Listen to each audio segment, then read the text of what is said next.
Walang kadala-dala. Tigat bagol. Yan mga katoldok, good morning. So gagawin namin ngayon, mangunguha kami ng nilatag naming trap.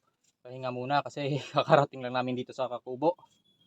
Layo ng nilakad namin, grabe. Sana makarami kami ngayon ng hipon para mabawi namin yung isang araw.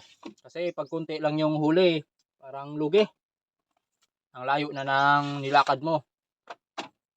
Pagod ka na sa paglatag ng trap tapos kunti lang yung huli, kunti yung laman ng trap. Lugi ka talaga. Pero okay lang yon. Walang magagawa eh. Yung kasama ko, puro sugat na yung paa. Halos magkapilay-pilay na. Pero akyat pa rin na akyat sa bundok. Walang kadala-dala. Tigat bagol. Puro tali na yung paa. Walang kadala-dala. Punta pa rin na punta sa bundok. Masakit eh. Ay, lutuan namin no. Sira-sira na rin. You know? Sauce. Na. Ito pa isa. Yun. Na, tanggalan na. Ito rin, malapit na rin matanggal oh. Crack na. Yan mga katoldok, ito lang muna yung ulamin namin. Napagpilian na to.